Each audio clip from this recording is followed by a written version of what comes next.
Mantan Menkominfo Budi Aris Setiadi, diduga memiliki hubungan dekat dengan Zulkarnaen Apriliantoni alias Tony Tomang yang ditangkap karena kasus judi online yang melibatkan sejumlah ASN di Kemenkominfo atau Kementerian Komunikasi dan Digital.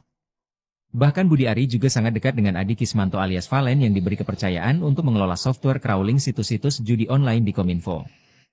Dalam kasus ini, Budi Ari perlu dilakukan pemeriksaan oleh pihak kepolisian untuk memastikan apakah dia terlibat atau tidak.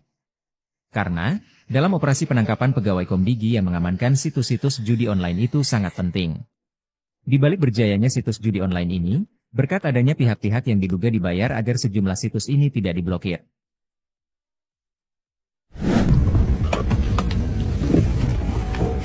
Pak, Presiden, capek-capek udah. enggak, Pak. Capek.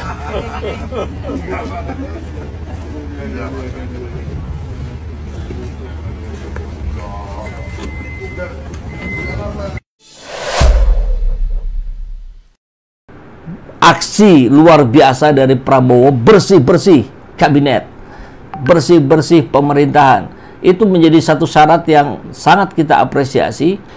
Politikus PDIP bocorkan dalam waktu dekat ada Menteri Prabowo jadi tersangka dari Jakarta1.com. Kita lihat. Presiden Prabowo mempunyai komitmen dalam memberantas korupsi. Ini sudah memerintahkan aparat penegak hukum menyelidiki anggota Kabinet Merah Putih yang diduga terlibat korupsi. Dalam waktu dekat ada Menteri dari Kabinet Merah Putih menjadi tersangka. Prabowo mulai menggerakkan aparat hukumnya untuk membuktikan bahwa dia bukan omon-omon tentang berantas melawan korupsi tersebut. Ini disampaikan oleh kader PDIP yang dekat dengan almarhum Taufik Kemas, Betor Suryadi, kepada redaksi Jakarta1.com kemarin, Jumat. Kata Betor, sudah ada koordinasi Kejaksaan Agung dan KPK dalam mengusut anggota Kabinet Merah Putih yang diduga terlibat korupsi. Bagus ini ya. Jika ada menteri yang telah memiliki 2 alat bukti terlibat korupsi, maka proses itu tetap berlanjut, baik di KPK maupun di Kejaksaan Agung. Ingat, jangan tebang pilih.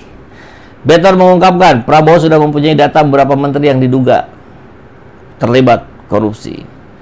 Prabowo menggiring para pejabat Kabinet Merah Putih tersebut ke markas Akmil, kemarin di Magelang ya, dan semua sepakat tanda tangan fakta integritas. Ini nanti bagian yang mempermudah Presiden Prabowo untuk mengambil keputusan ketika melakukan reshuffle kabinet. Selain itu, Betor menilai Prabowo ini cerdas, punya pengalaman dan pengetahuan tentang pemerintahan. Dia banyak membaca buku, berasal dari keluarga terpelajar dan kaya raya.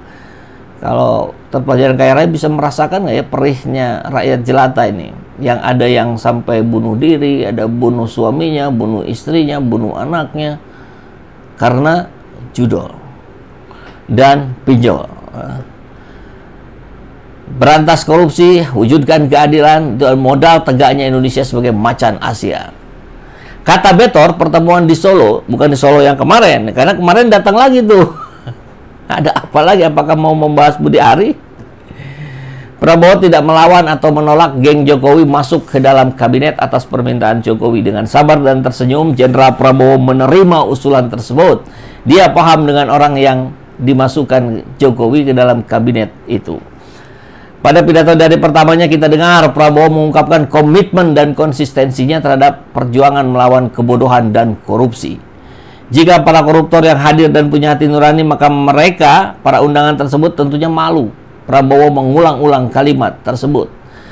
Banyak pengamat bertanya, bagaimana hal itu terwujud? Bukankah Prabowo harus bertanggung jawab atas 2 proyek besar, food estate dan belanja alat perang? Ya, ternyata Prabowo cerdas, mana mungkin dia terlibat, maka dia berani perang melawan korupsi. Kasus di 2 perkara tersebut ada di birokrasi Kemhan. Ya, kita lihat nanti ya, faktanya akan seperti apa. Tapi, ya, udah mulai banyak ganyang Fufu Fafa. Kita lagi nggak bahas Fufu Fafa ini. Mekah hadir, mantap. Prabowo masih takut Jokowi, itulah sebabnya pulang dari Papua masih mampir ke Jokowi. Ada apa sesungguhnya? Ya bisa jadi membahas Budi Ari. Atau menerima arahan kalau memang benar Prabowo masih dalam kontrol Jokowi. Nah, mari kita lihat postingan dari akun Partai Sosmed yang di platform X. Ini banyak yang beranggapan bahwa ini sudah jadi ordalnya kabinet Prabowo ini, partai sosmed, sehingga dia dapat info-info yang biasanya lebih dulu dibandingkan media mainstream. Ya udah, kita lihat saja. Dukung Polri untuk memeriksa mantan Menkominfo Budi Ari dalam kasus judol di Komdigi. Zulkarnain Apriliantoni alias Tony Tomang yang ditangkap kemarin adalah orangnya Budi Ari. Tony ini punya jaringan yang cukup luas di kalangan Ring 1. Punya kenalan yang banyak menteri, termasuk Menkominfo Budi Ari. Tony inilah yang mengenalkan Adi Kismanto alias Valen kepada Budi Ari. Jadi Adi Kismanto ini ahli IT, ya, yang bertugas untuk mungkin tadi ya, memilah mana-mana yang ngasih duit, nah singkirkan, baru dikasihkan ke pegawai Komdigi atau kemarin Kominfo. Adi Kismanto alias Valen ini orang IT. Nah, ini orangnya yang dibawa. Meskipun bukan ASN Kominfo, tapi karena dibawa oleh Tony, maka dia diberi kepercayaan oleh Budi Ari untuk mengelola mesin atau software crawling web judi online di Kominfo. Jadi dia yang mengumpulkan tuh. Mungkin ada puluhan ribu, ratusan ribu dia kumpulkan.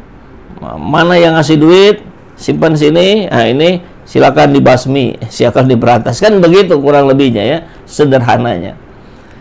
Disinilah letak bau amisnya. Sebab dengan begitu Adi Kismanto inilah yang menjadi orang pertama yang mengakses hasil scrolling situs-situs dengan kata kunci tertentu. Contoh misalkan Gacor 88 dan sebagainya. Untuk selanjutnya diserahkan ke bagian lain untuk disortir. Karena dia adalah pihak pertama yang menerima hasil scrolling, maka Adi Kismanto bebas melakukan fraud atau tindakan penipuan, ya, tindakan kejahatan. Caranya dengan menyisihkan situs-situs judi online yang bekerja sama alias dibina dari laporan. Sehingga seolah tidak ada atau tidak ditemukan mesin scrolling. Tentu Adi Kismanto tidak bisa bermain sendiri, maka dia juga merekrut para ASN Kominfo untuk mengamankan situs-situs judi online itu. Milik bandar yang membayar agar tidak diblokir.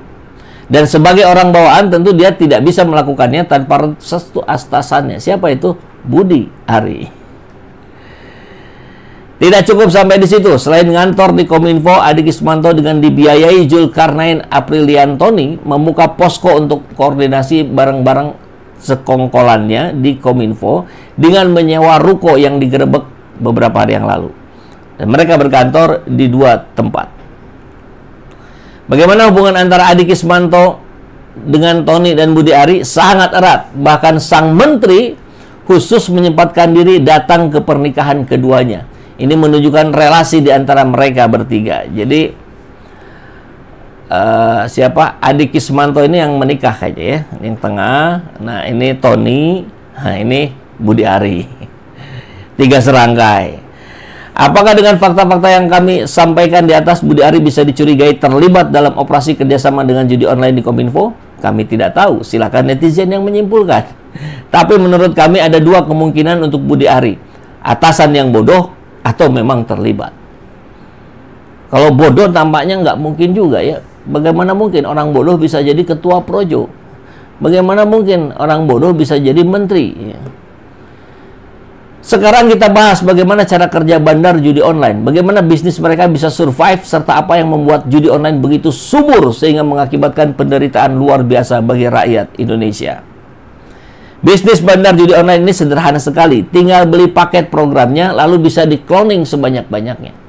Yang mahal dan besar itu adalah marketing dan pengamanannya. Apalah artinya bikin sebanyak-banyaknya situs judol jika segera terblokir atau bahkan kantornya digerebek polisi. Untuk pengamanan fisik, biasanya mereka buka kantor di Kamboja dan dulu Filipina. Rekrut admin dari Indonesia untuk dikirim ke sana, sampai di negara tujuan paspornya ditahan biar tidak lari. Sedangkan untuk pengamanan situs-situsnya mereka bekerja sama dengan oknum-oknum di Kominfo yang sekarang konon katanya sudah 16 orang ditangkap. Kalau sama Budi Ari 17. Itulah sebabnya operasi penangkapan para pegawai Komdigi yang bekerja sama mengamankan itu jadi sangat penting. Sebab faktor utama yang membuat bisnis kotor ini adalah survive dan berjaya adalah karena ada pihak-pihak yang dibayar agar situs judul milik bandar-bandar itu tidak diblokir. Yang 1000 tadi, yang konon katanya bayar per orang per webnya 25 juta. Tentu, bandar-bandarnya tetap harus ditangkap. Bahkan akibat operasi polisi di Komdigi, harusnya didapat nama-nama bandar yang bekerja sama dengan Zulkarnain Apriliantoni alias Tony Komang ini. Oh ya, dialah yang berhubungan dengan para bandar yang membayar untuk diamankan situsnya, bukan para pegawai itu. Nah, Tony ya. Faktor berikutnya adalah marketing. Apa gunanya bandar punya banyak situs online jika tidak ada yang tahu? Maka disinilah bandar harus modal untuk bayar influencer di semua lini sosmed agar calon korban tahu keberadaan situsnya. Makanya kita sampaikan berkali-kali di video kemarin. Ada Nikita Mirzani, ada Dewi Persik, ada Denny Cagur, ada Sule, dan banyak lagi yang lainnya. Nah itu nggak ditangkap. Untuk itu kami peringatkan kepada semua influencer yang masih aktif promote judi online agar segera menghentikan kegiatan haramnya. Jika masih ngeyel pasti akan disikat. Kami tahu kalian tidak punya hati nurani, tapi setidaknya kalian punya rasa takut, pasti punya.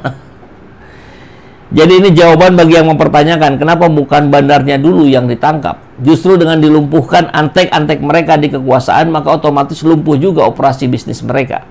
Langkah selanjutnya baru menangkapi para bandar dan memblokir situs-situs yang masih aktif.